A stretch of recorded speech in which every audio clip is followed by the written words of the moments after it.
I don't know the words to put it in. I took a good gap and a stretch, and was just going to unhitch and stop when I heard a sound away over the water. I listened. Pretty soon I made it out. It was that dull kind of regular sound that comes from oars working in rowlocks when it's a still night. I peeped out through the willow branches, and there it was, a skiff, away across the water. I couldn't tell how many was in it. It kept a comin', and when was abreast of me, I see there warn't but one man in it. Thinks I, maybe it's Pap, though I warn't expecting him.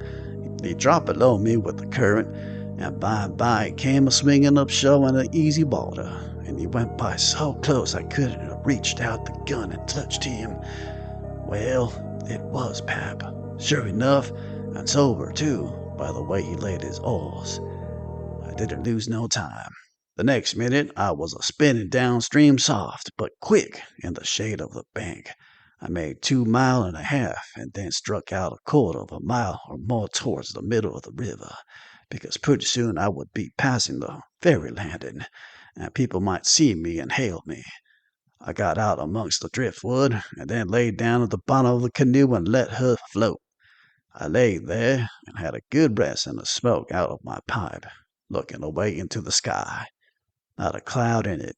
The sky looks ever so deep when you lay down on your back in the moonshine. I never knowed it before, and how far apart it can hear on the river such nights. I heard people talking at the ferry landing. I heard what they said, too, every word of it. One man said it was getting towards the long days and the short nights now. The other one said this warn't one of the short ones, he reckoned, and then they laughed. And he said it over again, and they laughed again. Then they waked up another fellow and told them, and laughed. But he didn't laugh. He ripped out something brisk and said let him alone. The first fellow said he loathed to tell it to his old woman. She would think it was pretty good, but he said that warn't nothing to some things he had said in his time. I heard one man say it was nearly 3 o'clock, and he hoped daylight wouldn't wait more than about a week longer. After that the talk got further and further away, and I couldn't make out the words any more. But I could hear the mumble, and now and then a laugh too, but it seemed a long ways off. I was away below the ferry now.